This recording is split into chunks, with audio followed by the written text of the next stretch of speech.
Damos início a mais um programa Anatomia do Poder, que vai ao lado dos brasileiros de todos os estados do Brasil há 10 anos, para discutir o que é o poder público, privado, sindical, acadêmico, cultural, universitário, através daqueles que detêm o poder.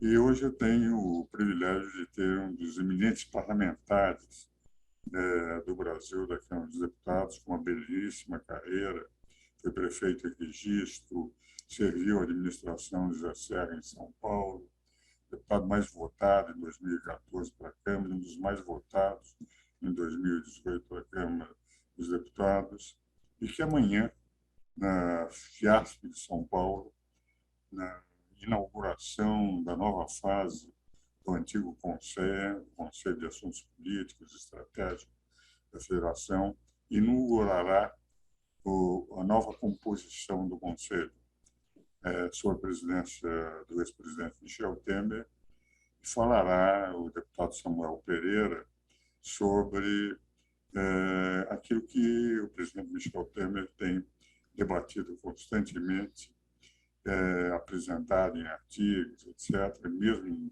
na época em que era presidente da República, o que ele denomina de semipresidencialismo, ou um parlamentarismo semelhante àquele francês e português. E como orador oficial amanhã será o deputado Samuel Moreira, e fez a gentileza de comparecer ao nosso programa na Rede Vida para discutirmos exatamente esse tema. Deputado, uma grande alegria tê-lo aqui no nosso programa, de tal maneira que não só agradeço, mas já passo diretamente ao assunto. Qual é a sua posição sobre o semipresidencialismo do nosso comum amigo, presidente Michel Temer? Bom, primeiro lhe agradecer o convite e cumprimentar a todos que estão nos assistindo. Olha, nós vivemos um sistema presidencialista desde o início da República. Tivemos um intervalo pequeno, ali em 61, onde tivemos um espaço pequeno com o parlamentarismo. Mas nós vivemos tradicionalmente o presidencialismo, uma concentração de poderes, em um país gigantesco como o nosso, que é o Brasil. Não há nada parecido na América do Sul com o Brasil. Os países são bem menores. O Brasil é um gigante, um país que tem características regionais muito diferentes, um país bastante complexo. E o presidencialismo recai todas as responsabilidades sobre o presidente. E o que a gente percebe é que, depois da Constituição, nós também demos, a Constituição deu muita força ao parlamento. Então, o parlamento é muito forte, a Câmara de Deputados, tudo praticamente passa pela Câmara de Deputados, pelo Senado, e a gente percebe, inclusive, ultimamente, a força que o parlamento tem sobre o orçamento. Nós vivemos, na verdade, um país, um regime presidencialista, com orçamento parlamentarista, porque foram se criando emendas ao ponto do ano passado, mais da metade do orçamento foi capturado pela Câmara dos Deputados para emendas parlamentares, emendas secretas, emendas do relator, emendas impositivas, E vejam que mais da metade do orçamento de investimento hoje são distribuídos através de emendas pelos deputados. E nota-se que os deputados têm pouca responsabilidade sobre a execução do plano de governo. Quer dizer, o povo elege um presidente com uma proposta de governo e a Câmara de Deputados não tem praticamente responsabilidade nenhuma sobre a execução desse programa de governo. Cada deputado sai cuidando da sua vida, buscando emendas para as suas bases, e às vezes tem um dilema, que o gasto público sendo muito aumentado gera inflação, e aí sobra para o presidente da República ter que responder sobre a inflação, enquanto que os deputados estão tocando suas vidas e aumentando gastos públicos. No fundo, você tem um regime presidencialista, mas você tem um orçamento parlamentarista. Então, nós precisamos criar responsabilidades sobre o parlamento. O senhor, que é um estudioso e uma pessoa que tem uma opinião muito forte com relação ao parlamentarismo. O parlamentarismo é um sistema onde o parlamento tem toda a responsabilidade, escolhe né, um primeiro-ministro que vai executar todo um programa de governo. Mas o Brasil tem uma tradição presidencialista, gosta de escolher o seu presidente, né? Então, o semipresidencialismo compõe essas virtudes do sistema presidencialista, a escolha de um presidente, mas compõe uma responsabilidade ao parlamento. O parlamento é obrigado a formar uma base de apoio mais transparente. O parlamento vai ter que, com essa maioria que, na verdade, avaliza o primeiro-ministro, veja que o primeiro-ministro no semipresidencialismo, ele é indicado pelo presidente da República, elege-se o presidente pelo voto universal, as pessoas vão votar, e ele indica um primeiro-ministro que vai cuidar da execução de um plano de governo.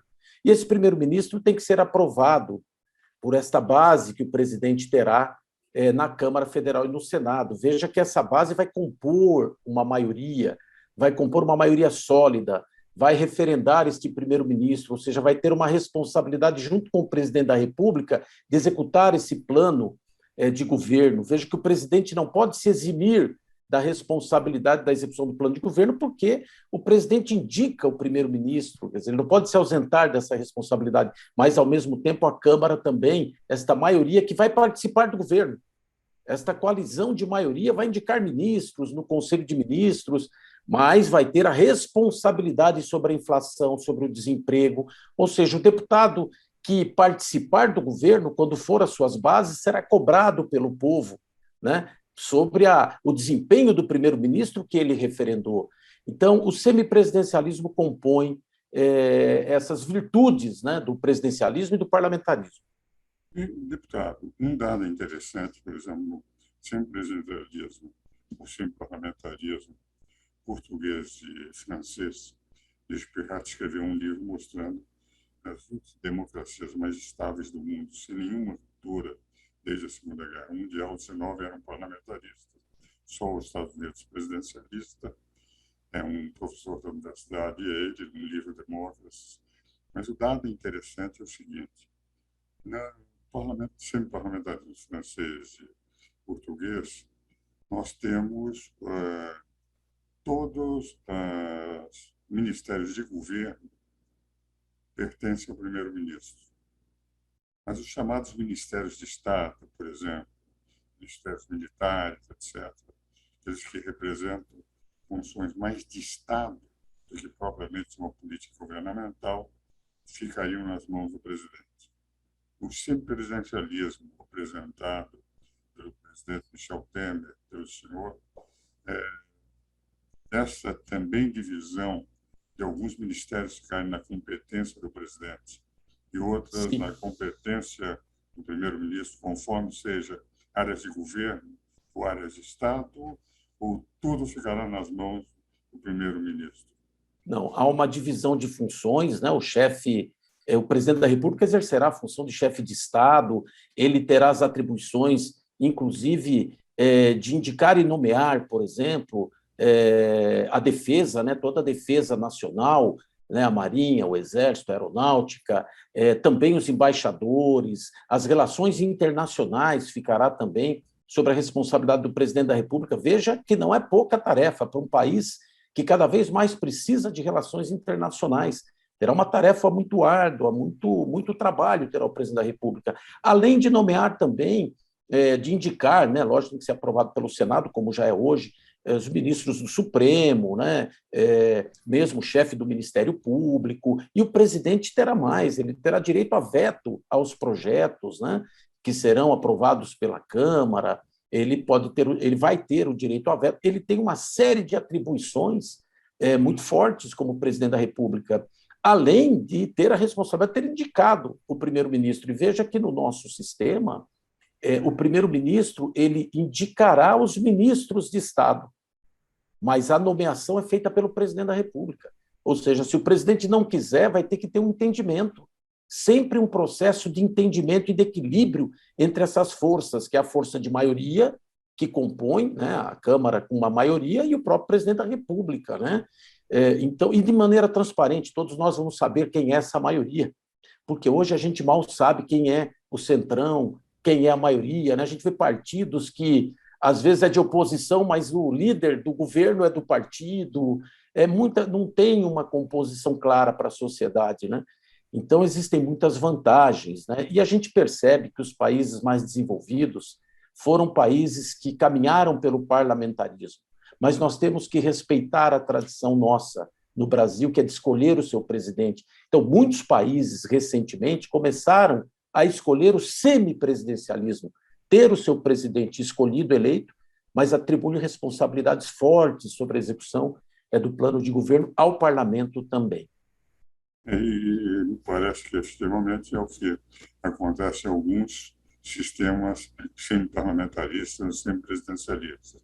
Nesse livro do Luiz Bucati, ele, deputado, apresenta os 19 países parlamentaristas, só os Estados Unidos, que é quase um semi-presidencialista. Ele vem do sistema parlamentarista inglês para a criação de um modelo presidencialista que ocorreu com a Constituição de 1787. Mas o dado interessante é que o parlamento tem uma força muito grande, ao ponto deles terem mantido uma tradição inglesa. Há dois partidos que governam a Inglaterra e há dois partidos que governam os Estados Unidos. Vale dizer, não é um parlamentarismo difuso. Não é? Deputado, nós vamos agora para os nossos comerciais e voltaremos depois para o segundo bloco.